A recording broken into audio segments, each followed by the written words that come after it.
فاسألوا أهل الذكر إن كنتم لا تعلمون.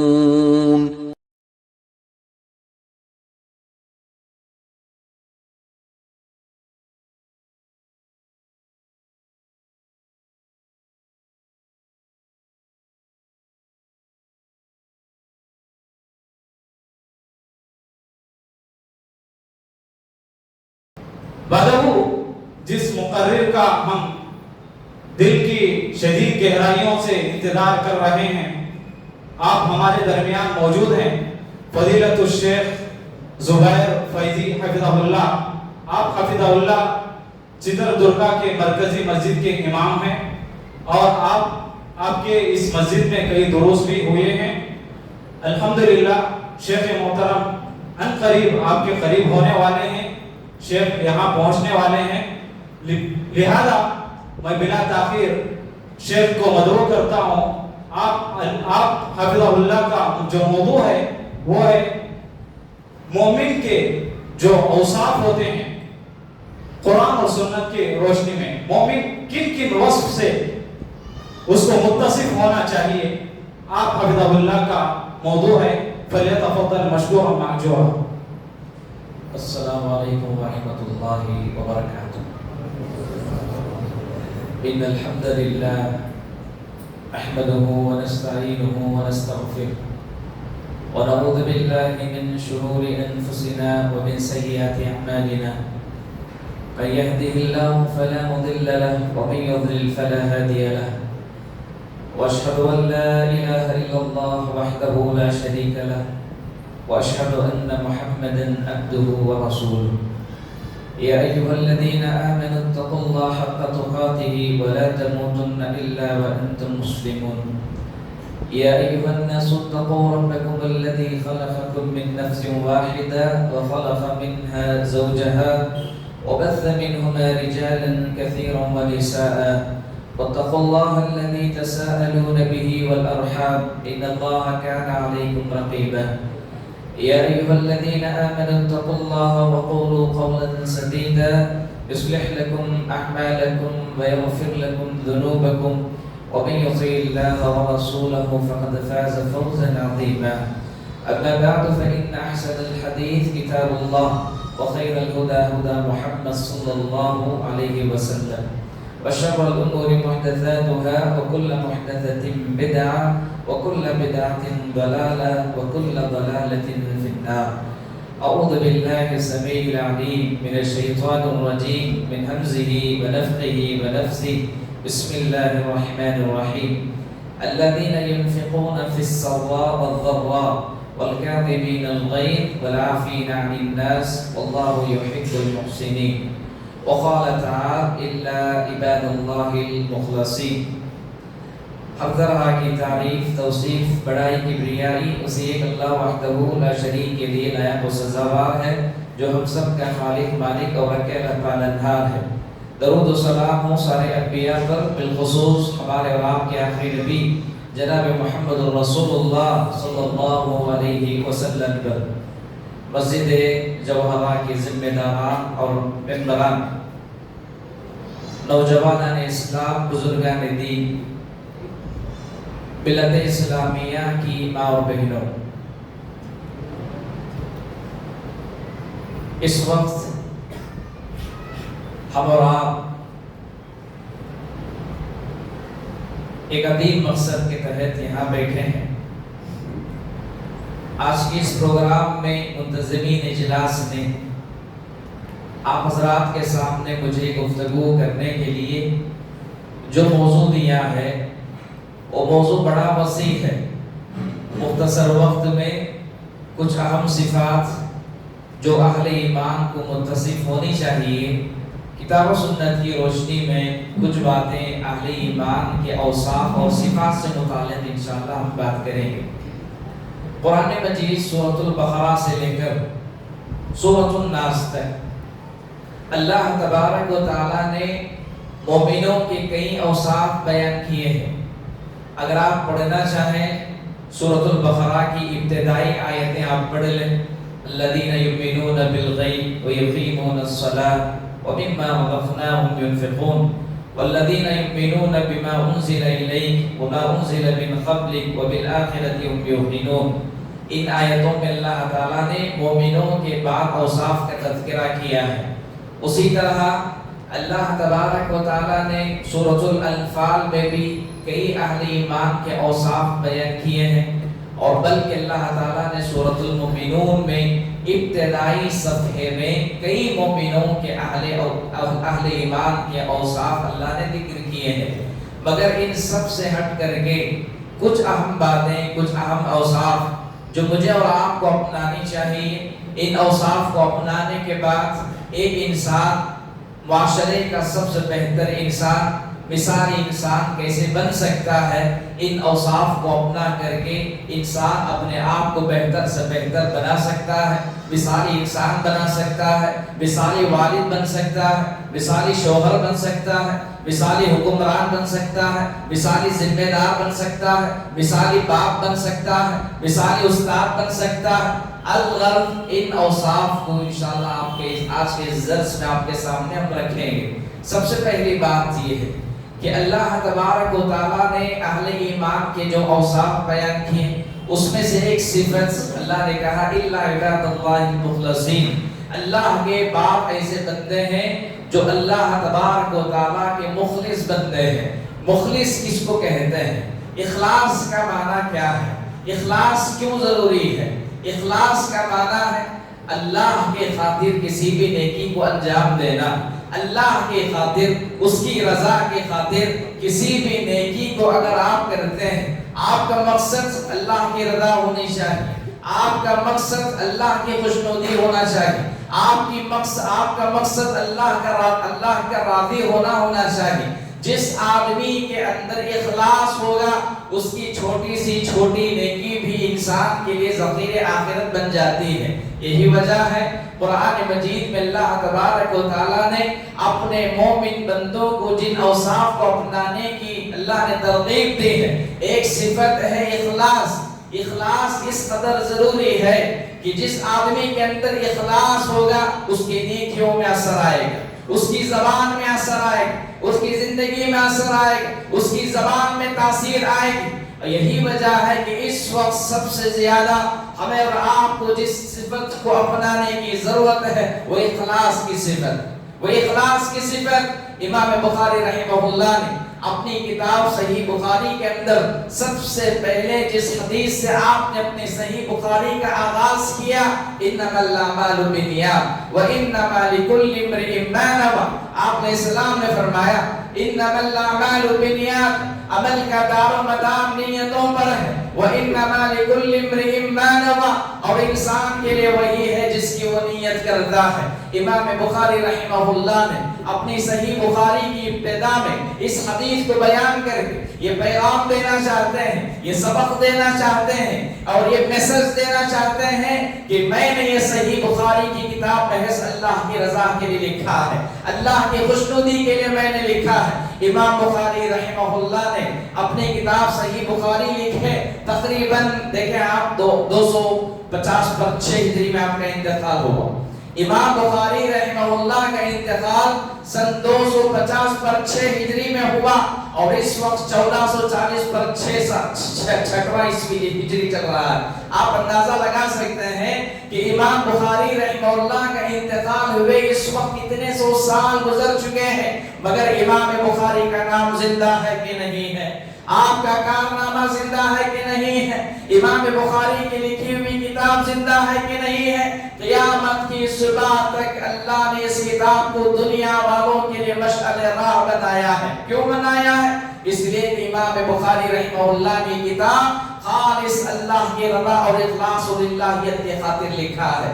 یہاں ایک بات میں آپ کے سامنے کچھ واقعات کی روشنی میں کچھ مثالوں کے ذریعے ہم بات کو آگے بڑھاتے ہیں تاکہ آپ لوگوں کو اکتاہٹ نہ ہو اور بات سننے میں آپ کو اچھا بھی لگے اور ایک پیغام اور ایک کچھ میسج آپ کو میں دینا چاہتا ہوں. اس لیے کہ واقعات کی روشنی میں، مثالوں کی روشنی میں جب کوئی بات سامعین تک پہنچائی جاتی ہے وہ بات با اثر ہوتی ہے، لوگوں کے دلوں پر اثر انداز کر دیتی ہے. آپ کو معلوم ہونی چاہیے ہماری مسجدوں کے اندر، ہمارے مکاتب کے اندر، ہمارے مدارس کے اندر ایک کتاب پڑھائی جاتی ہے دعاؤں کی، بہت مختصر کتاب ہے، چھوٹی سی کتاب، حصن المسلم کہا جاتا ہے، اور اس کتاب کا نام ہے حصن المسلم، بہت چھوٹی کتاب ہے۔ عربی زبان میں حصن بولتے ہیں ڈھال، عربی زبان میں حصن بولتے ہیں ڈھال،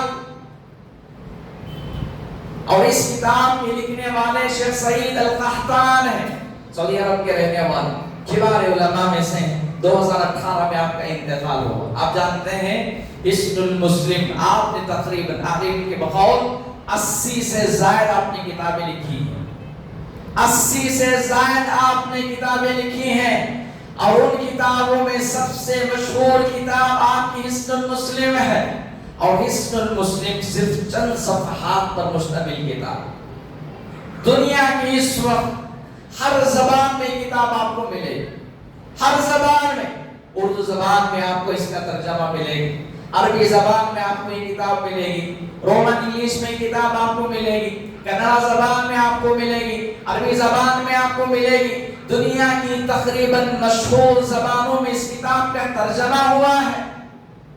بہت مختصر کتاب ہے، چھوٹے چھوٹے مدرسے میں پڑھنے والے بچوں کو یہ کتاب پڑھائی جاتی ہے، اور مدارس کے اندر اس کتاب کو باقاعدہ حفظ کروایا جاتا ہے، اور روزمرہ زندگی میں انسان جو اذکار پڑھتا ہے، جو دعاؤں کا اہتمام کرتا ہے، وہ ساری دعائیں شیخ سعید القحطان نے اس کتاب کے اندر جمع کیا ہے۔ آپ کو معلوم ہے آپ نے اس کتاب کو لکھا اخلاص کے ساتھ، اخلاص کے ساتھ آپ نے اس کتاب کو لکھا، اور لکھنے کے بعد دنیا بھر میں اللہ تعالیٰ نے اس کتاب کو شہرت عطا کی، وہ نام اللہ نے عطا کیا، وہ مقبولیت اللہ نے عطا کی۔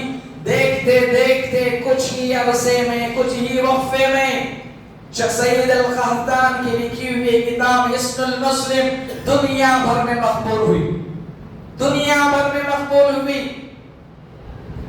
اور کسی نے آ کر کے شیخ سعید القحطان سے پوچھا، کہا کہ تمہاری اس کتاب کی مقبولیت کا راز کیا ہے؟ کہا تمہاری اس کتاب کی مقبولیت کا راز کیا ہے؟ شیخ سعید القحطان نے کہا ھذا سر بینی و بین ربی، ھذا سر بینی و بین ربی، کہا یہ میرے رب، میرے اور میرے رب کے درمیان کا راز ہے، کہا میرے اور میرے رب کے درمیان کا راز ہے۔ شیخ سعید القحطان نے اس کتاب کو خالص اللہ کے لیے آپ نے لکھا۔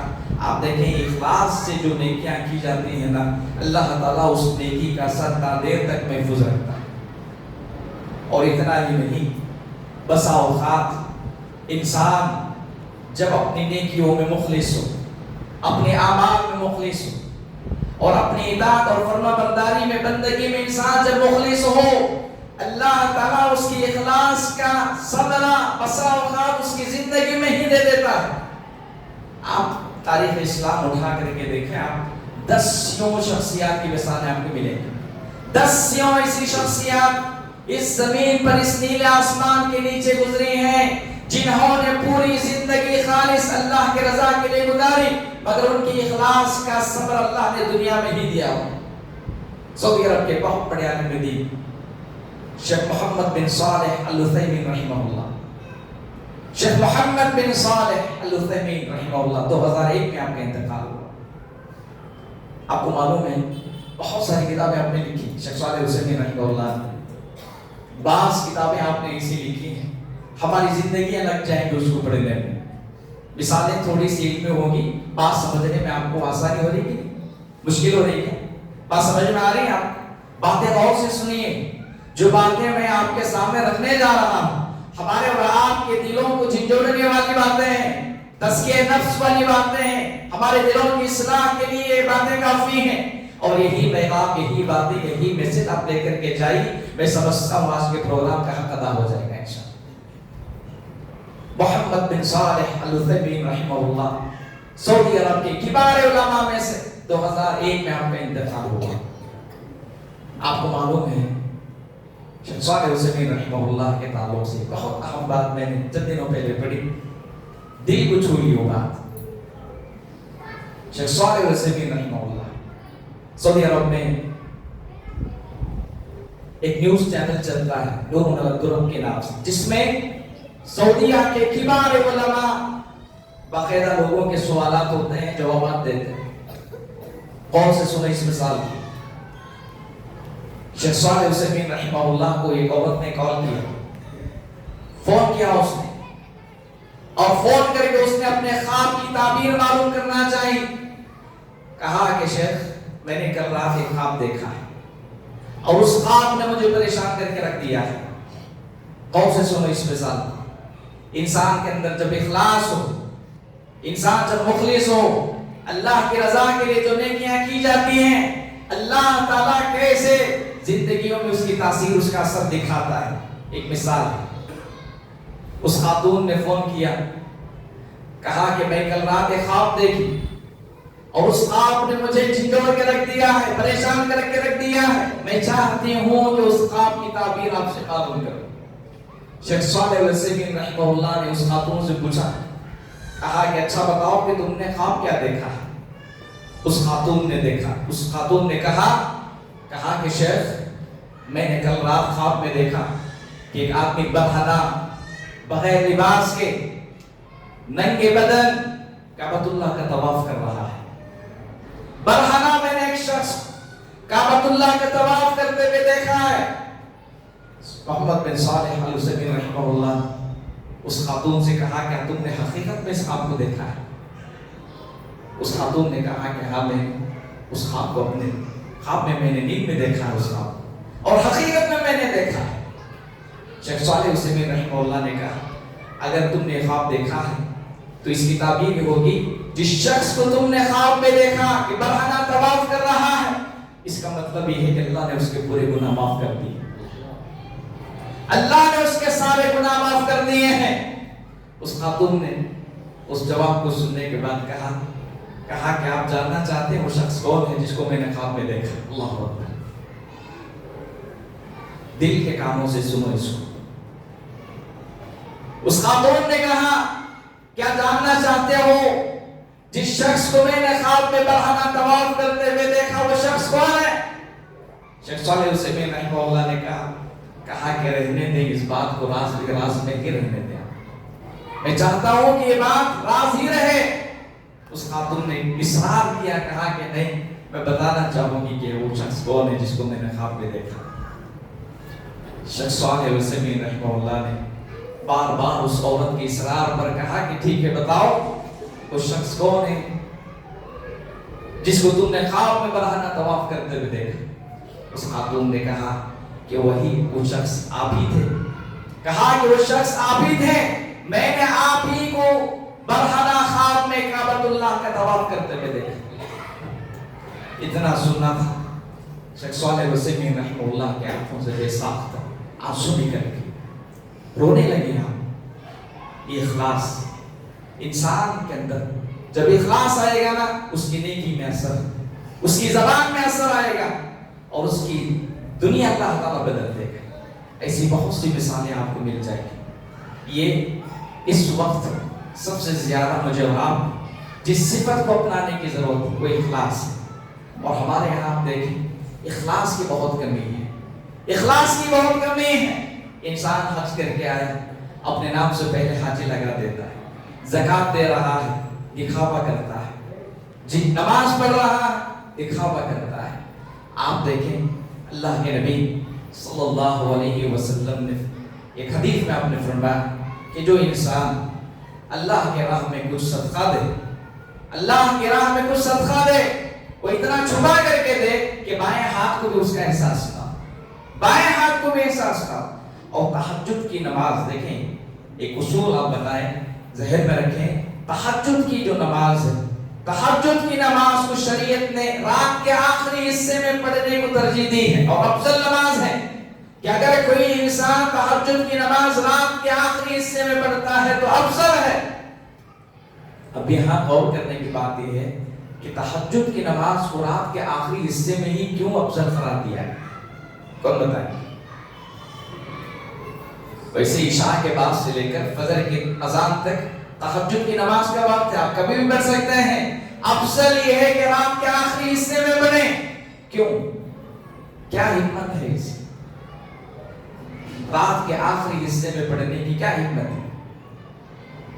کوئی بتا سکتے ہیں آپ؟ جی اس وقت ساری دنیا سو رہی ہوتی ہے، ساری دنیا اس وقت سو رہی ہوتی ہے، رب العالمین پہلے آسمان پر ہوتا ہے، سوائے اس رب کے، اس بندے کے کوئی تیسرا اس نیکی کو دیکھنے والا نہیں ہوگا۔ اسی لیے بعض صحابہ کے حوالے سے یہاں تک ملتا ہے، عبداللہ ابن مسعود رضی اللہ تعالیٰ عنہ وغیرہ تہجد کی نماز پڑھتے ہوئے ڈرتے تھے کہ کہیں ہماری بیویاں دیکھ لیں گے تو ہمارے دلوں میں ریاکاری نہ آ جائے۔ اسی لیے امام سفیان ثوری رحمہ اللہ کہتے ہیں ما اعلجت شیئا اشد علی من نیہ۔ امام سفیان ثوری رحمہ اللہ کہتے ہیں سب سے زیادہ جو چیز میرے لیے بھاری ہے وہ یہ ہے کہ اپنی نیت کو سدھارنا، اپنی نیت کو سدھارنا۔ یہ پہلی صفت ہے کہ مومن کو ہمیشہ مخلص ہونا چاہیے، اخلاص اپنے اندر پیدا کرے۔ اس کے بعد قرآن مجید سورہ آل عمران کی آیت نمبر 130 پر 4 میں نے آپ کے سامنے پڑھی۔ اس آیت میں اللہ تعالیٰ نے مومنوں کے بعض اوصاف بیان کی، ان میں سے کچھ اوصاف کا تذکرہ ہم کریں۔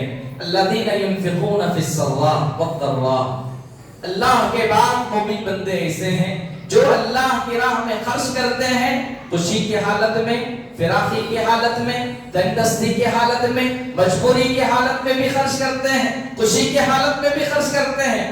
والکاظمین الغیظ، والکاظمین الغیظ، مومن وہ ہیں، ان کی صفت اللہ نے بیان کی کہ اللہ کے بعض بندے ایسے ہیں جو اپنے غصے کو پی جاتے ہیں۔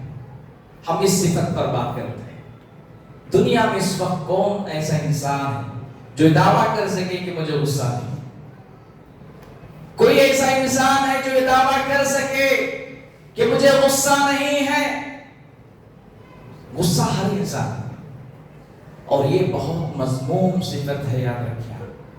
غصہ اچھی بات نہیں، یہ اچھی صفت نہیں ہے۔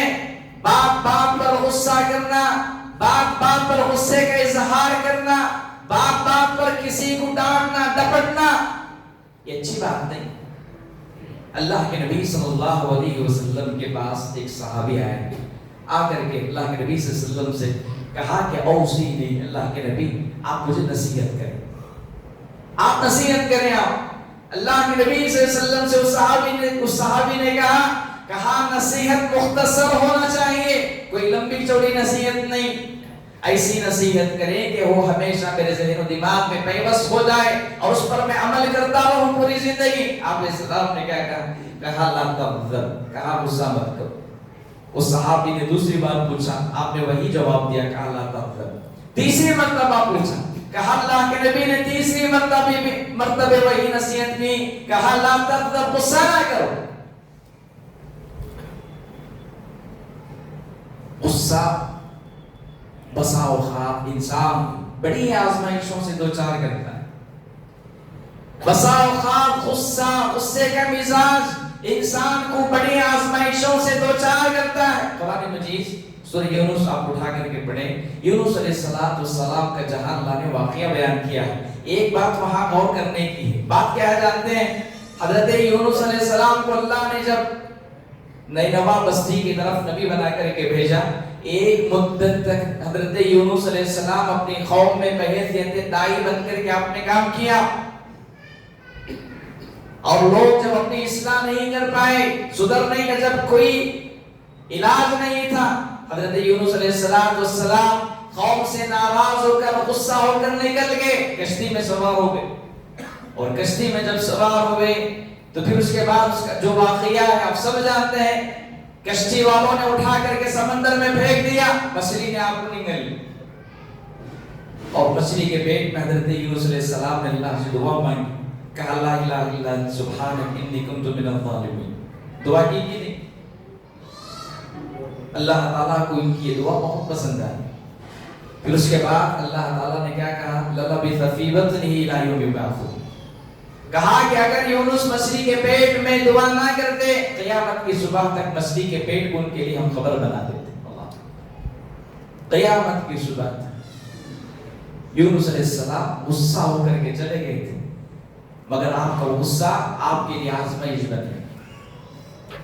رسول اللہ صلی اللہ علیہ وسلم کی زندگی سے کچھ واقعات میں آپ کے سامنے رکھوں گا تاکہ اس بات کو سمجھنے میں آپ کو آسانی ہوگی انشاءاللہ۔ رسول اللہ صلی اللہ علیہ وسلم حد سے زیادہ صبر والے انسان تھے، صبر والے انسان، تحمل، قوت برداشت، حلم، بردباری، یہ ان جیسے اوصاف رسول اللہ صلی اللہ علیہ وسلم پر ہمیشہ غالب رہتے۔ اور غصہ رسول اللہ کی پوری زندگی آپ اٹھا کر کے دیکھیں، پوری زندگی، خاص کر کے آپ علیہ السلام نے جو پہلا نکاح کیا اس وقت رسول اللہ کی عمر کتنے سال کی تھی؟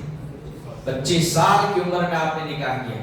25 سال کی عمر سے لے کر 7 پر 3 سال کی عمر تک رسول اللہ صلی اللہ علیہ وسلم نے 11 نکاح کیے، اور رسول اللہ صلی اللہ علیہ وسلم کی زندگی میں آپ کی ہین حیات میں 2 ازواج مطہرات کا انتقال ہوا، اور بقیہ رسول اللہ کے انتقال کے بعد، آپ کے وفات کے بعد وہ کون ہیں؟ وہ کون امہات المومنین ہیں؟ رسول اللہ صلی اللہ علیہ وسلم کی زندگی میں ان کا انتقال ہوا۔ ایک حضرت خدیجہ الکبریٰ رضی اللہ تعالی عنہا، دوسرے کون ہیں؟ کسی کو معلوم کون ہے دوسرے؟ بہرحال معلوم کر لیجیے۔ اللہ کے نبی صلی اللہ علیہ وسلم 25 سال کی عمر میں آپ نے پہلا نکاح کیا، 11 آپ نے نکاح کی۔ اہل علم سیرت نگار لکھتے ہیں اللہ کے نبی نے اپنی پوری زندگی میں کبھی کسی بیوی پر غصے کا اظہار کیا ہو، ایک دلیل نہیں ملے گی، ایک دلیل آپ کو نہیں ملے گی۔ اور ہمارا حال کیا ہے؟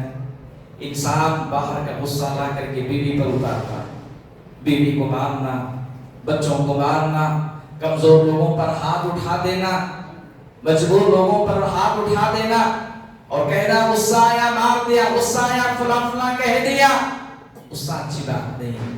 اللہ کے نبی صلی اللہ علیہ وسلم نے معاذ بن جبل رضی اللہ تعالیٰ عنہ کو یمن کی طرف جب داعی بنا کر کے بھیجا، آپ نے انہیں کچھ باتوں کی نصیحت فرمائی، اور ایک نصیحت یہ بھی فرمائی، کہا اتقی دعوت المظلوم، کہا کہ معاذ یمن کی طرف جا رہے ہو، مظلوم کی بد دعا سے بچنا۔ بسا اوقات یہ غصہ انسان کو ظالم بنا دیتا ہے، ایک مظلوم انسان پر ہاتھ اٹھانے پر انسان کو مجبور کر دیتا۔ انسان جب غصے میں آ کر بے قابو ہو کر کسی پر ہاتھ اٹھا دے، سامنے والا مظلوم اگر آپ کے حق میں بد دعا کر دے، آپ کی دنیا اور آخرت برباد ہو جائے۔ اللہ کے نبی صلی اللہ علیہ وسلم، سنو اس مثال کو، گھر میں بیٹھے تھے آپ، حضرت عائشہ رضی اللہ تعالیٰ عنہ کا حجرہ ہے، 3 یہودی آئے اللہ کے نبی صلی اللہ علیہ وسلم کے پاس، ایک کے بعد دیگر۔ ایک یہودی گھر میں داخل ہوا، گھر میں داخل ہوتے ہوئے اس نے اپنی زبان سے رسول اللہ کو سلام کرتے ہوئے کہا السلام علیکم یا رسول اللہ، کہا السلام علیکم، السلام کا مطلب ہے آپ پر موت طاری ہو، گویا کہ ایک بد دعا یا کلمہ ہے۔ اس یہودی نے کہا السلام علیکم، اللہ کے نبی آپ پر موت آ جائے، آپ کو موت آ جائے۔ حضرت عائشہ رضی اللہ تعالیٰ عنہ اس منظر کو دیکھ رہی تھی۔ اللہ کے نبی صلی اللہ علیہ وسلم نے اس یہودی کے سوال سلام کا جواب وعلیکم سے آپ نے دیا، کہا وعلیکم۔ تھوڑی دیر کے بعد دوسرا یہودی گھر میں داخل ہوا، اور اس یہودی نے بھی اپنی زبان سے السلام علیکم یا رسول اللہ کہا۔ اللہ کے نبی صلی اللہ علیہ وسلم نے اپنی زبان سے صرف وعلیکم کہا۔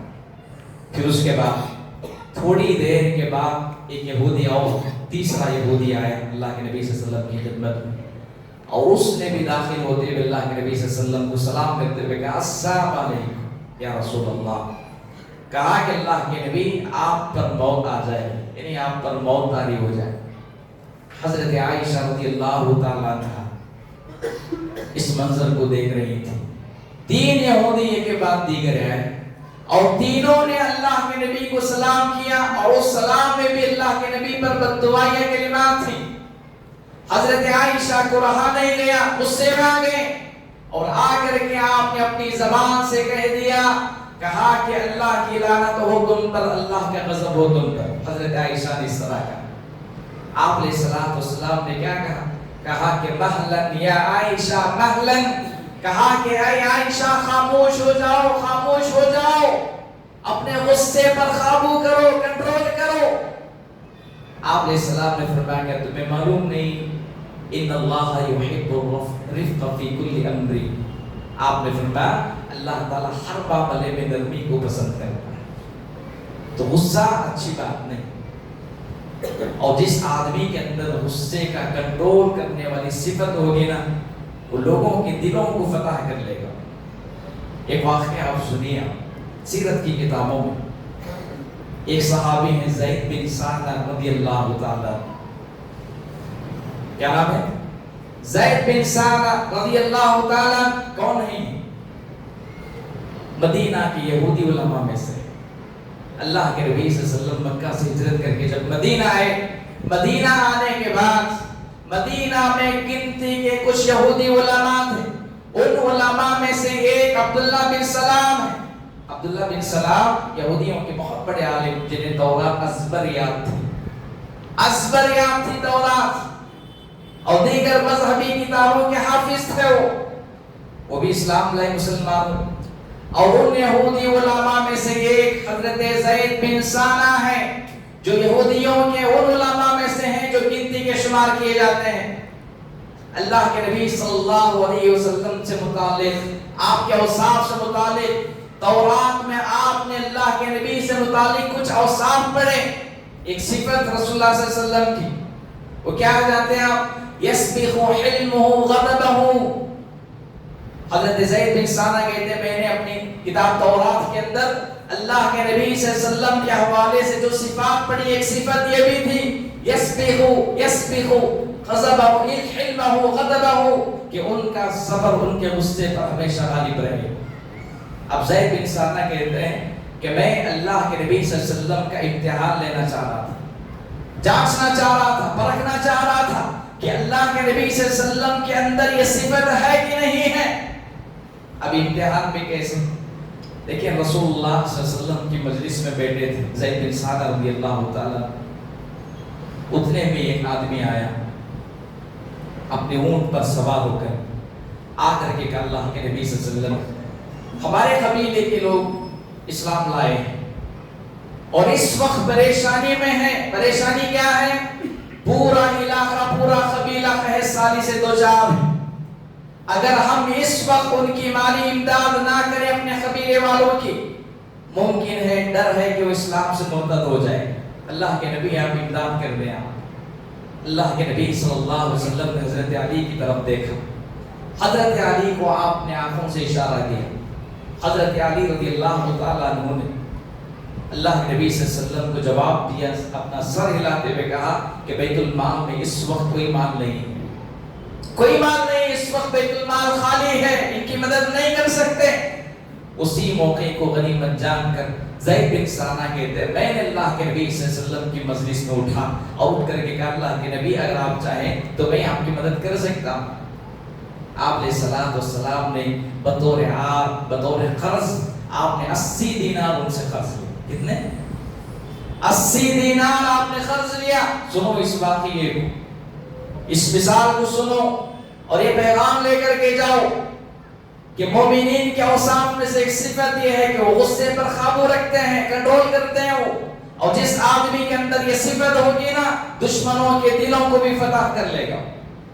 ایک مثال ہے، زید بن ثعلبہ رضی اللہ تعالیٰ عنہ نے اللہ کے نبی صلی اللہ علیہ وسلم کو کچھ دن کی مہلت کے لیے بطور قرض آپ نے 80 دینار دی اور کہا اللہ کے نبی صلی اللہ علیہ وسلم اتنی مدت میں یہ قرض آپ کو دینا ہے۔ اور وہ صحابی وہ دینار لے کر کے نکل گئے۔ کچھ دنوں کے بعد مدینہ کے اندر ایک انصاری صحابی کا انتقال ہوا۔ انصاری صحابی کے انتقال پر رسول اللہ صلی اللہ علیہ وسلم ان کی نماز جنازہ ادا کرنے کے لیے قبرستان گئے، بقیع الغرقد۔ اب اور آپ اس کو جنت البقیع بولتے ہیں۔ جنت البقیع یہ صحیح اصطلاح نہیں ہے، بقیع الغرقد کہنا چاہیے اس کو۔ کیا کہنا چاہیے؟ ہاں، ہمارے یہاں عرف عام میں یہی مشہور ہے کہ ہم اس جنت کو اس قبرستان کو جنت البقیع سے تعبیر کرتے ہیں۔ جنت البقیع کی اصطلاح درست نہیں ہے، عالم نے اس پر کلام کیا ہے۔ صحیح ہے کہ اسے بقیع الغرقد کہنا چاہیے. اللہ کے نبی صلی اللہ علیہ وسلم اس صحابہ رسول کی نماز جنازہ آپ نے پڑھی اور وہیں تھے آپ صحابہ کے ساتھ. اسی دوران میں حضرت زید بن ثانہ قبرستان آ گئے. اللہ کے نبی صلی اللہ علیہ وسلم اپنے کندھے پر چادر اوڑے ہوئے تھے, چادر ڈالے ہوئے تھے. حضرت زید بن ثانہ نے غصے میں اللہ کے نبی کے کندھے پر اس چادر کو کھینچا اور اتنا زور سے کھینچا کہ اللہ کے نبی صلی اللہ علیہ وسلم کے گلے پر, آپ کے پیٹھ کے حصے پر کچھ نشانات بھی آ گئے تھے. اللہ کے نبی صلی اللہ علیہ وسلم نے مڑ کر کے دیکھا تو زید بن ثانہ ہے. حضرت زید بن ثانہ نے سخت کلامی میں رسول اللہ صلی اللہ علیہ وسلم سے اپنے قرض کا مطالبہ کیا. کہا کہ یا محمد, اے محمد میرا حق واپس کر دو. کہا کہ میرا قرض واپس کر دو. حضرت زید بن ثانہ رضی اللہ تعالیٰ عنہ نے بس اس بات پر اکتفا نہیں کیا بلکہ اس سے اور آگے رسول اللہ کی شان میں گستاخی کرتے ہوئے کہا میں جانتا ہوں کہ تم اور تمہارا خاندان کتنا گیا گزرا ہے. تم اور تمہارا خاندان کتنا گیا گزرا ہے اس بات کو میں اچھے سے جانتا ہوں. اتنا سننا تھا. حضرت عمر بن خطاب رضی اللہ تعالیٰ عنہ جو کہ جلالی شخصیت, اپنے غصے کو قابو نہیں کر پائے, کنٹرول نہیں کر پائے. حضرت عمر بن خطاب نے کہا کہ اے زید بن ثانہ اگر رسول اللہ صلی اللہ علیہ وسلم ناراض نہ ہوتے ابھی کا ابھی اپنی تلوار سے تمہارا سر اڑا دیتا. پھر اس کے بعد اللہ کے نبی صلی اللہ علیہ وسلم نے حضرت زید بن ثانہ سے کیا کہا حضرت اللہ کے نبی صلی اللہ علیہ وسلم نے حضرت عمر بن خطاب سے کہا کہ اے عمر خاموش ہو جاؤ. اس آدمی کا حق ہے وہ اپنے حق کا مطالبہ کر سکتا ہے. اگر ہم اور آپ ہوتے تو کیا کرتے؟ تھوڑی دیر کے لیے سوچیں. ہمارے اور آپ کے ساتھ اگر کوئی ایسا سلوک کرے تو ہم اس کے ساتھ کیا جواب دیں گے؟ ہمارا رد عمل کیا ہوگا؟ حضرت عمر رضی اللہ تعالیٰ عنہ کو اللہ کے نبی نے سمجھا, کہا خاموش ہو جاؤ. پھر اس کے بعد عمر بن خطاب صلی اللہ علیہ وسلم نے کہا کہ لے جاؤ بیت المال میں لے جا کر کے ان کا مال واپس کر دو, ان کا قرض ادا کر دو اور بدلے میں 2 سا کھجور انہیں اور مزید دے دو. 2 سا کھجور مطلب 1 سا 25 کلو کھجور کے برابر. کہا کہ 50 کلو کھجور انہیں مزید دے دینا. حضرت عمر نے پوچھا کہ اللہ کے نبی 50 کلو کھجور مزید اور کیوں؟ اللہ کے نبی صلی اللہ علیہ وسلم نے کہا ابھی تم نے حضرت زید بن ثانہ کو جو غصہ کیا نا اس غصے کا کفارہ ہے, اس غصے کا کفارہ ہے. عمر بن خطاب زید بن ثانہ کو لے کر کے گئے بیت المال سے. رسول اللہ صلی اللہ علیہ وسلم کی حکم کی تعمیل میں ان کا مال ادا کر دیے, قرضہ دے دیے. اور تھوڑی دیر کے بعد حضرت زید بن ثانہ نے عمر سے کہا کہ تم جانتے ہو میں کون ہوں؟ عمر نے کہا میں نہیں جانتا کہ تم کو. حضرت زید بن ثانہ نے کہا کہ میں زید بن ثانہ ہوں, یہودیوں کا عالم ہوں میں. اتنا سننا تھا کہ عمر بن خطاب رضی اللہ تعالیٰ عنہ حیران ہو گئے اور اپنی زبان سے کہنے لگے, کہا کہ تم وہی زید بن ثانہ ہو جو مدینہ کے اندر جس کے چرچے ہم سنتے آ رہے ہیں. کہا کہ ہاں میں وہی زید بن ثانہ. اللہ کے نبی صلی اللہ علیہ وسلم کو آزمانے کے لیے میں آیا تھا اور ایک صفت میں نے تورات میں پڑھی, یسبق حلمہ غضبہ, کہ وہ صفت یہ ہے کہ رسول اللہ صلی اللہ علیہ وسلم کا غصہ, ان کا صبر, ان کا تحمل, ان کا قوت برداشت ان کے غصے پر ہمیشہ غالب رہتی. چلو مجھے لے کر کے اللہ کے نبی کی خدمت حضرت عمر حضرت زید کو لے کر کے آئے. زید بن ثانہ رسول اللہ صلی اللہ علیہ وسلم کے سامنے آئے, گھٹنوں کے بل بیٹھ گئے اور بیٹھ کر کے اپنی زبان سے کلمہ لا الہ الا اللہ کا اقرار کی. کہا اشہد ان لا الہ الا اللہ وان محمدا عبدہ ورسولہ. آپ دیکھیں رسول اللہ صلی اللہ علیہ وسلم کی اس اعلیٰ اخلاق سے اتنا متاثر ہوئے زید بن ثانہ مسلمان ہو گئے. اور آپ کو معلوم ہونی چاہیے اسلامی تاریخ میں ایک عظیم جنگ ہوئی ہے جس جنگ کا نام ہے غزوہ تبوک. غزوہ تبوک کے واپسی کے وقت اس صحابی رسول زید بن ثانہ کا انتقال ہوا. اسی لیے حضرات غصہ اچھی بات نہیں. اللہ کے نبی صلی اللہ علیہ وسلم مسجد نبوی میں بیٹھے ہوئے تھے, ایک بدو آیا, آ کر کے پیشاب کرنے لگے. سارے صحابہ غصے میں آ گئے, اس پر ٹوٹ پڑے. اللہ کے نبی صلی اللہ علیہ وسلم نے کہا رکو, پہلے اس کی ضرورت پوری کر لیں. اپنی ضرورت پوری کر لیا. اللہ کے نبی صلی اللہ علیہ وسلم نے اس کو قریب بلایا. قریب بلا کر کے آپ نے کہا انما هذه المساجد, کہا کہ یہ مسجد اللہ کی عبادت کے لیے, یہاں پیشاب اور پیخانہ نہیں کرنا چاہیے. اس کے بعد اللہ کے نبی صلی اللہ علیہ وسلم کے اخلاق سے دیکھ, اخلاق سے ہم اور آپ, ہماری مسجدوں میں کوئی بچہ اگر پیشاب کر دے تو ہمارا رد عمل کیا ہوگا؟ برداشت کرتے ہیں؟ برداشت نہیں کر سکتے. وہ بد دعا کر کے مسجد نبوی میں پیشاب کرنے لگا. جب تک وہ پیشاب سے فارغ نہیں ہوا, اللہ کے نبی صلی اللہ علیہ وسلم نے کچھ نہیں کہا, بلکہ صحابہ سے کہا خاموش ہو جاؤ, اپنی ضرورت اس کو پوری کر لینے. رسول اللہ صلی اللہ علیہ وسلم نے اپنے غصے کو کنٹرول کر, اور جانتے ہیں اس کا نتیجہ کیا ہوا؟ بعض دوسری روایتیں اس کی وضاحت کرتی ہیں کہ وہ آدمی جو بدو پیشاب کر رہا تھا مسلمان ہو گیا اللہ کے نبی صلی اللہ علیہ وسلم کے اخلاق کو دیکھ کر. اور جب مسلمان ہوا, اس نے اپنے ہاتھ کو آسمان کی طرف اٹھایا, اٹھا کر کے اس نے دعا مانگی, کہا اللہم ارحمنی و محمد ولا ترحم معنا, کہا کہ اے اللہ مجھے اور محمد پر رحم کرنا, ہم دونوں کے علاوہ کسی پر رحم نہ کرنا. پھر اللہ کے نبی صلی اللہ علیہ وسلم نے کہا کہ تم نے اللہ کے رحمت کو سکیڑ دیا ہے, سمیٹ دیا ہے. اس طرح کی دعا کرنے سے آپ اسلام میں نفر. تو معلوم یہ ہوا کہ مومنین کے اوصاف میں سے ایک صفت یہ ہے والکاظمین الغیظ, وہ اپنے غصے کو پی جاتے ہیں. پھر اس کے بعد ایک اور صفت اکتاہٹ ہو رہی ہے, اکتاہٹ ہو رہی. اگر اکتاہٹ ہو رہی ہے تو بات مختصر کر دیں گے انشاءاللہ, ختم کر دیتے ہیں. اذان کتنے بجے؟ جی 8:20 کو اذان ہے. تو مزید اور 10 منٹ آپ کا وقت لے لو, ایک صفت پر انشاءاللہ ہم بات کریں گے.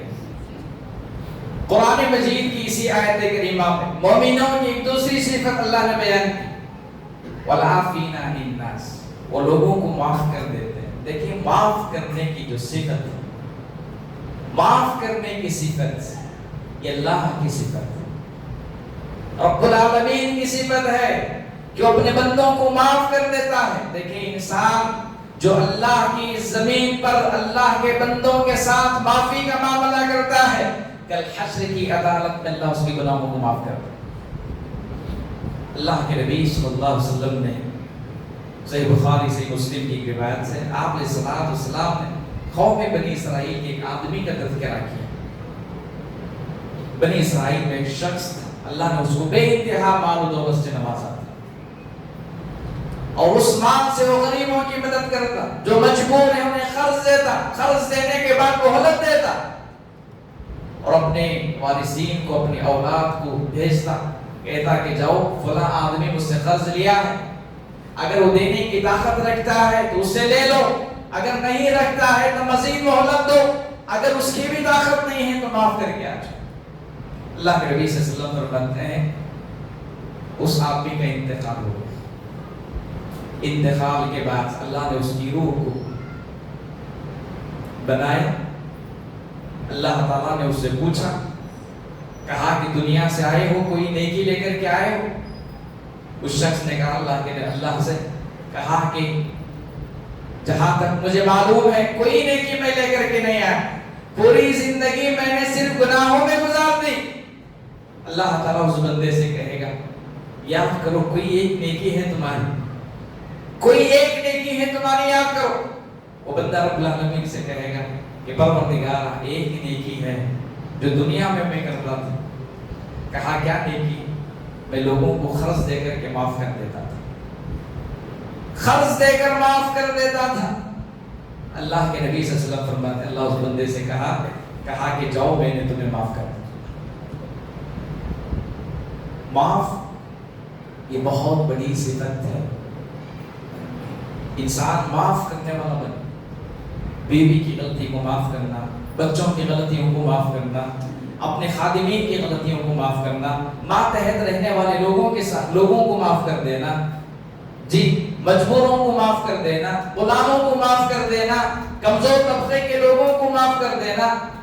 جو آدمی معاف کرنے والا بنے گا، معافی کی صفت اپنے اندر پیدا کرے گا، اللہ تعالیٰ کل حشر کی عدالت میں اس کو معاف کرے گا۔ ایک واقعہ سیرت کی کتابوں سے شاید آپ نے پہلی بار اس کو سنا ہوگا، یہ واقعہ ہم سب کے لیے عبرت ہے، نصیحت ہے، بہت عظیم واقعہ ہے۔ امام ذہبی رحمہ اللہ نے اپنی کتاب سیار اعلام النبلاء میں، امام ابن حجر رحمہ اللہ اپنی کتاب الاصابہ فی تمہید الصحابہ کے اندر اس واقعے کو نقل کی ہے۔ اللہ کے نبی صلی اللہ علیہ وسلم فتح مکہ کے بعد غزوہ حنین سے واپس آ رہے تھے۔ غزوہ حنین سے واپسی کے دوران اللہ کے نبی صلی اللہ علیہ وسلم نے ایک صحابی کو دیکھا، اسلام لانے سے پہلے کا واقعہ۔ اس صحابی کا نام ہے ابو محذورہ۔ کیا نام ہے؟ کیا نام ہے؟ ہاں، اس نام کو ذہن میں بٹھا لیجیے۔ کیا نام ہے اس صحابی کا؟ ابو محذورہ۔ فتح مکہ کے بعد اللہ کے نبی صلی اللہ علیہ وسلم حنین سے واپس آ رہے تھے۔ 15 سال کا نوجوان لڑکا ہے، اس وقت صرف 15 سال آپ کی عمر، بکریوں کا چرواہا، عرب کے ریگستانی علاقوں میں بکریاں چلا رہے تھے، اور ان کے ساتھ ان کے کچھ ساتھی بھی تھے ابو محذورہ کے ساتھ۔ اللہ کے نبی صلی اللہ علیہ وسلم حنین سے واپس آ رہے تھے، اور اسی دوران میں ظہر کی نماز کا وقت ہوا۔ آپ علیہ السلام نے حضرت بلال سے کہا کہ بلال، اذان کا وقت ہو چکا ہے، اذان دے دو، اب نماز پڑھ لیتے ہیں۔ حضرت بلال رضی اللہ تعالیٰ عنہ اذان دینے لگے۔ کھلا میدان تھا، صحرائی علاقہ تھا، ریگستانی علاقہ تھا۔ ہواؤں نے حضرت بلال کی آواز کو حضرت ابو محذورہ تک پہنچا دیا۔ ان کی کانوں سے وہ آواز ٹکرانے لگی۔ جیسے جیسے اذان کی آواز ٹکرانے لگی، ابو محذورہ بطور مذاق، استہزاء کے طور پر اذان کا مذاق اڑاتے ہوئے، جیسے جیسے حضرت بلال اذان دے رہے تھے، ویسے ویسے مذاق اڑاتے ہوئے ابو محذورہ بلند آواز سے یہاں اذان دے رہے تھے، اذان کا مذاق اڑا رہے تھے۔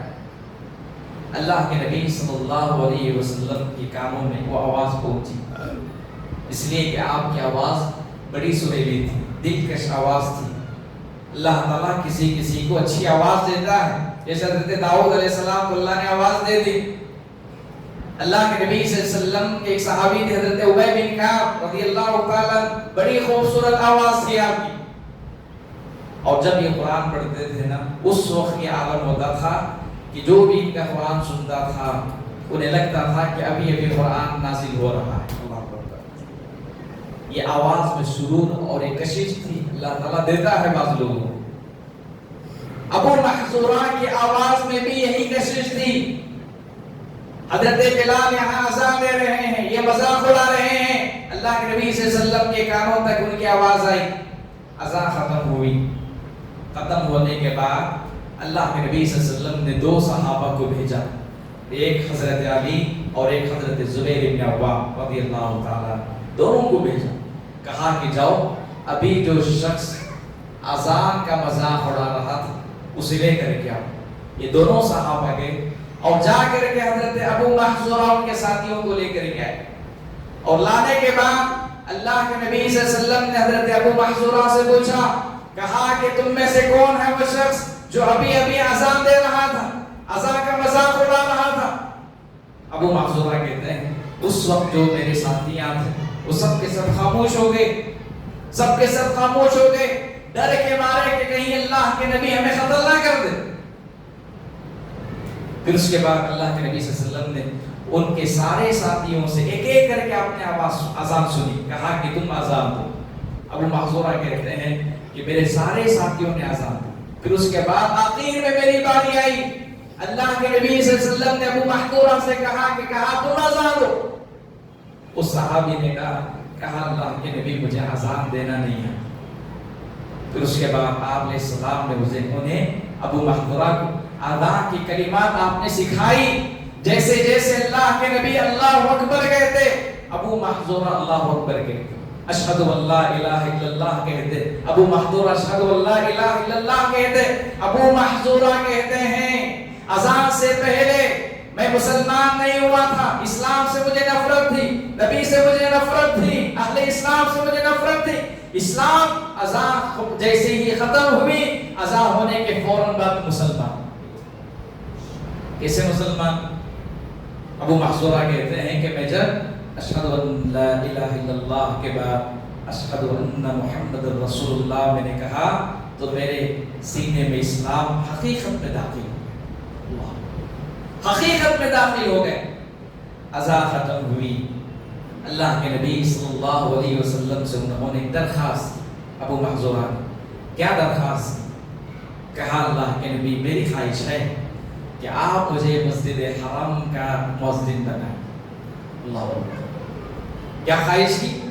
کہا کہ اللہ کے نبی میری خواہش ہے کہ آپ مجھے مسجد حرام کا مؤذن بنائیے. اللہ کے نبی صلی اللہ علیہ وسلم نے ان کی آواز سے متاثر ہو کر اور آپ علیہ السلام نے ان کی اس فرمائش پر پھر نبی صلی اللہ علیہ وسلم نے انہیں مسجد حرم کا مؤذن بنایا. کہا گا ہاں مسجد حرم. اگر کوئی شخص ایک وقت کی نماز پڑھ لے تو 1,00,000 نماز کا ثواب اس کو ملے گا. مسجد حرم کا اللہ کے نبی نے انہیں مؤذن مقرر کیا. اہل علم لکھتے ہیں کہ ابو محذورہ رضی اللہ تعالیٰ عنہ رسول اللہ صلی اللہ علیہ وسلم کے خاص مؤذنین میں سے. مؤذن رسول کی جب بات آتی ہے ہمارے ذہن میں پہلے کس کا نام آتا ہے؟ بلال کا نام آتا ہے رضی اللہ تعالیٰ عنہ. صرف حضرت بلال ہی مؤذن رسول نہیں, ایک اور صحابی ہیں جن کا نام عبداللہ ابن مکتوم ہے, نابینا صحابی تھے. اللہ کے نبی صلی اللہ علیہ وسلم نے انہیں بھی اپنا مؤذن بنایا تھا. ایک اور صحابی ابو محذورہ ہیں, اللہ کے نبی صلی اللہ علیہ وسلم نے ان کی خواہش پر مسجد حرم کا انہیں مؤذن بنایا. آپ جانتے ہیں, حیران ہو جائیں گے آپ, اہل علم کہتے ہیں مسجد حرم کے مؤذن بننے کے بعد 300 سال تک, کتنے 300 سال تک ابو محذورہ کی اولاد, آپ کی آنے والی نسل کو نسل در نسل مسجد حرم کے مؤذن بننے کا شرف حاصل. اللہ کے نبی صلی اللہ علیہ وسلم نے معاف کر دیا تھا. وہ ڈر کے مارے آ رہے تھے اللہ کے نبی کے پاس کہ اللہ کے نبی اس جرم میں کہ میں نے ابھی اذان کا مذاق اڑایا ہے قتل نہ کر دیں. اللہ کے نبی نے معاف کر دیا انہیں. نتیجے میں رسول اللہ کی اس معافی نے امت اسلامیہ کو, امت اسلام کو, اہل اسلام کو اللہ تعالیٰ نے ابو محذورہ کی شکل میں مؤذن رسول سے نوازا. معافی بہت عظیم صفت ہے اہل ایمان کی. اسی لیے انسان ہمیشہ معاف کرنے والا بنے, درگزر کرنے والا بنے. قرآن مجید میں اللہ تبارک و تعالیٰ نے جہاں مومنوں کے اور بھی اوصاف بیان کیے ہیں, اس میں سے ایک عظیم صفت ہے وبالاسحار هم يستغفرون, کہ وہ رات کی تاریکی میں تہجد کے وقت نماز کا اہتمام کرتے ہیں اور استغفار کرتے ہیں. دیکھیں تہجد کی نماز سب سے افضل نماز ہے فرض نماز کے بعد. تہجد کی نماز سب سے افضل نماز ہے فرض نماز کے بعد. اس نماز میں اللہ نے بڑی غیر معمولی تاثیر رکھی ہے. بے اولاد ہو اس وقت اٹھو جب ساری دنیا سو رہی ہو, اللہ سے مانگو, گڑ گڑاؤ. پریشان ہو رب العالمین سے دعائیں مانگو اور رات کے آخری حصے کو دعا کا حصہ بناؤ. آزمائش پہ ہو, کاروبار نہیں چل رہا ہے, نجی زندگی کے مسائل ہیں, دنیا بھر کے مسائل کیوں نہ ہو, تہجد کی نماز کا اہتمام کرو, اللہ سارے مسائل حل کر دے. اور تہجد کی نماز کی توفیق اللہ اسی کو دیتا ہے جس کے ساتھ اللہ خیر کا ارادہ کرتا ہے. ہر کسی کو نہیں ملتی ہے توفیق. ہر کوئی انسان مسلمان تہجد کی نماز نہیں پڑھ سکتا. یہ اللہ کی خاص دین ہے، نعمت ہے. اللہ جسے چاہتا ہے دے دیتا ہے. امام حسن بصری رحمہ اللہ کے پاس ایک شخص آیا. اس مثال کو سنو اور اپنے دل کا، اپنے اعمال کا، اپنے نفس کا محاسبہ کرو. امام حسن بصری رحمہ اللہ کے پاس ایک شخص آیا. آ کر کے اس نے کہا کہ میں 5 وقتہ نماز کی پابندی کرتا ہوں، سنن کا اہتمام کرتا ہوں، نوافل کا اہتمام کرتا ہوں، مگر تہجد کی نماز کے لیے اٹھنا چاہتا ہوں، اٹھ نہیں پاتا.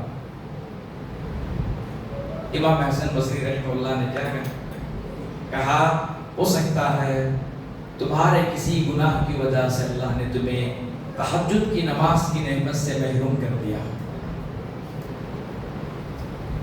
ایک وقت کی نماز اگر ہم سے چھوٹ جائے، مجھے اور آپ کو فوراً احساس ہونا چاہیے آخر کون سا ایسا گناہ میں نے کر لیا جس گناہ کی بدولت اللہ نے مجھے اپنے سامنے کھڑے ہونے سے محروم کر دیا. اور رات کی اس آخری حصے میں اللہ کے نبی صلی اللہ علیہ وسلم کی ایک حدیث، آپ علیہ الصلوۃ والسلام نے فرمایا ینزل ربنا تبارک و تعالی، اللہ تبارک و تعالی پہلے آسمان پر اترتا ہے. اللہ آواز دیتا ہے من یدعونی فاستجب لہ، کوئی ہے جو مجھ سے دعا کرے میں اس کی دعا کو قبول کروں.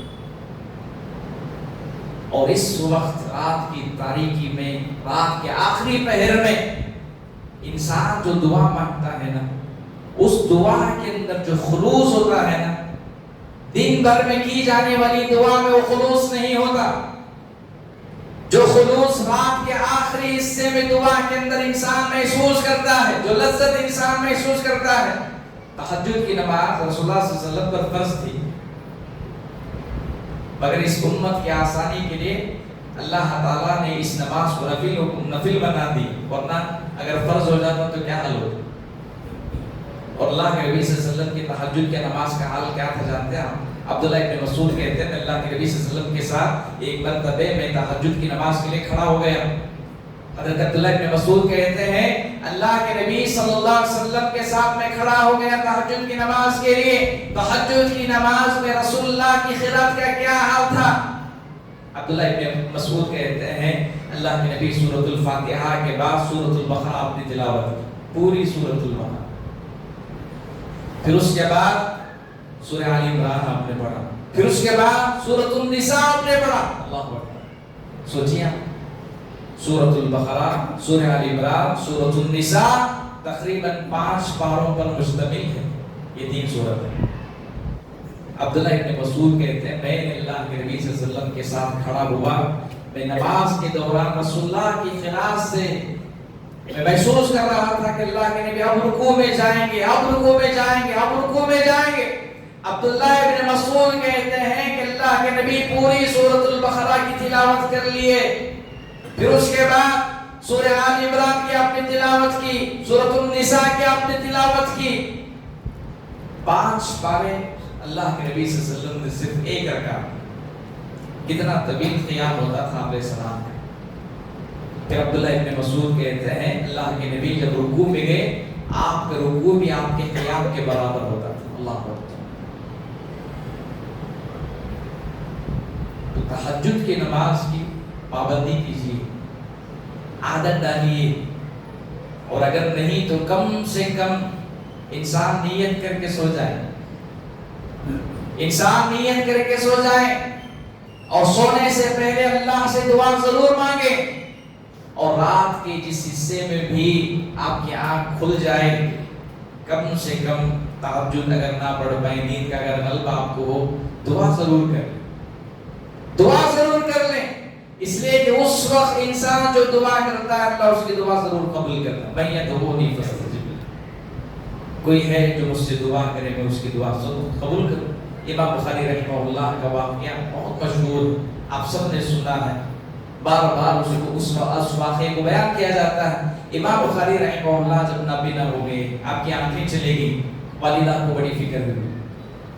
والدہ کو بڑی فکر ہوئی امام بخاری رحمہ اللہ کی بینائی کو لے کر. آپ جانتے ہیں امام بخاری رحمہ اللہ کی والدہ نے تہجد کی نماز کو اپنا ذریعہ بنایا. تہجد کی نماز کو ذریعہ بنایا. ساری دنیا سو رہی ہے, امام بخاری کی والدہ رات میں اٹھ کر کے تہجد کی نماز پڑھ رہی ہیں, اپنے بیٹے کی بینائی کے لیے دعا کر. اللہ نے ان کی دعا قبول کری, بیٹے کو اللہ تعالیٰ نے بینائی دی, اور زندگی کے آخری ایام میں پھر امام بخاری کی آنکھیں پھر سے کمزور ہو گئی. اور بینائی کا یہ عالم, حیرت انگیز بینائی. آپ جانتے ہیں امام بخاری رحمہ اللہ کی والدہ کی دعا کی بدولت اللہ نے امام بخاری کی بینائی پھر سے اللہ نے لوٹا دی, اور آپ کی آنکھیں, آپ کی بینائی اتنی تیز تھی, آپ کی روشنی اللہ غضب کی روشنی اللہ نے آپ کو دیا تھا. امام بخاری رحمہ اللہ نے کتاب لکھی ہے تاریخ الکبیر کے نام سے. عالم کہتے ہیں التاریخ الکبیر امام بخاری رحمہ اللہ نے 14ویں رات کے چاند کی روشنی میں بیٹھ کر کے لکھا. پوری ایک کتاب, مستقل ایک کتاب آپ نے چاند کی روشنی میں بیٹھ کر کے لکھا. جس بچے کو آنکھیں نظر نہیں آتی, ماں کی دعا نے اس کی تقدیر بدل دی. اس وقت مسجد حرم میں ایک امام ہے شیخ خالد شمسان, ان کے بیٹے ہیں ولید شمسان, بہت چھوٹی عمر کے ہیں. کیا عمر ہوگی ان کی؟ 30 پر 4 سال, 30 پر 6 سال, بہت مشکل سے 40 سال کی عمر ہے. آپ جانتے ہیں 40 سال کی عمر کے ہیں, اس وقت مسجد حرم کے امام ہیں. وہ کہتے ہیں کہ میرے مسجد حرم کے امام بننے کے پیچھے میرے والد کی دعا کا اثر ہے. اور وہ کہتے ہیں کہ میرے والد بڑے متقی تھے, پرہیزگار تھے, تہجد گزار تھے. تہجد کی نماز میں اپنے بیٹے کے حق میں دعا مانگ, پروردگارا جب تک میں اس زمین پر زندہ ہوں میرے بیٹے کو مسجد حرم کا امام بنا دے. 2018 میں آپ نے اس دعا کو سوشل میڈیا پر بھی آپ نے نشر کیا. 2018 میں آپ کا انتقال ہوا. 2024 میں اللہ نے اس باپ کی دعا کو رنگ لائی, اس باپ کی دعا رنگ لائی, اللہ نے قبول کر لی. 2024 میں ان کے بیٹے کو اللہ نے مسجد حرم کا امام بنا, اور اس وقت مسجد حرم کی امام ہے. ایسی 10 مثالیں آپ کو ملیں. کہنا یہ کہ مومنین کے جو اوصاف اللہ نے بیان کیے اس میں سے ایک صفت وبالاسحار هم يستغفرون. اللہ نے کہا کہ وہ سحر کے وقت استغفار کر کے اللہ سے معافی مانگتے ہیں. اسی لیے حضرات تہجد کی نماز کو زندگی کا حصہ بنائیے. بڑے سے بڑے مسائل اللہ تبارک و تعالی اس نماز کے ذریعے سے آپ کے حل کر دے گا. اور بھی بہت سارے خصوصیات قرآن مجید میں آپ کو ملیں گی جن اوصاف کو اپنا کر انسان اپنے ایمان کو مکمل کر سکتا ہے. میں سمجھتا ہوں اتنی ساری باتیں میرے لیے اور آپ سبھی کے لیے کافی ہیں. میں دعا کرتا ہوں اللہ تبارک و تعالیٰ سے, اللہ تعالیٰ جو باتیں ہم نے کہی سب سے پہلے مجھے اور آپ کو عمل کی توفیق عطا فرمائے. جو اوصاف اہل ایمان کے ہم نے بیان کیا ہے اللہ تعالیٰ سب سے پہلے مجھے ان اوصاف کو اپنانے اور آپ کو اپنانے کی اللہ تعالیٰ توفیق عطا فرمائے. اللہ ہمارے یہاں مل بیٹھنے کو قبول فرمائے. اللہ تعالیٰ ہمارے یہاں جمع ہونے کو قبول فرمائے. ہمارے گناہوں کو اللہ تعالیٰ معاف فرمائے. ہماری لغزشوں کو اللہ تعالیٰ درگزر فرمائے. اور کل حشر کی عدالت قائم ہوگی. رب العالمین کی بارگاہ میں ہم دعا کرتے ہیں کہ اللہ تعالیٰ ہمیں اپنی رحمت سے بغیر حساب و کتاب کے اللہ ہمیں جنت الفردوس میں داخل عطا فرمائے. آمین. اقول قولی ھذا استغفر اللہ لی ولکم ولسائر المسلمین فاستغفروہ انہ هو الغفور الرحیم.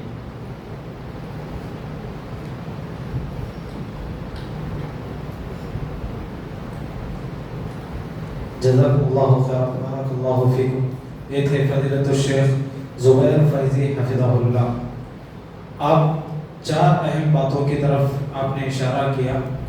پہلی بات انسان کو مخلص ہونی چاہیے, اپنے اندر اخلاص کو پیدا کرے. دوسری بات غصے کو قابو میں رکھیں, کنٹرول میں رکھیں, غصہ نہ کریں. تیسری بات معاف کرنے والے بنیں, لوگوں کو معاف کر دیں, دل بڑا کر دیں.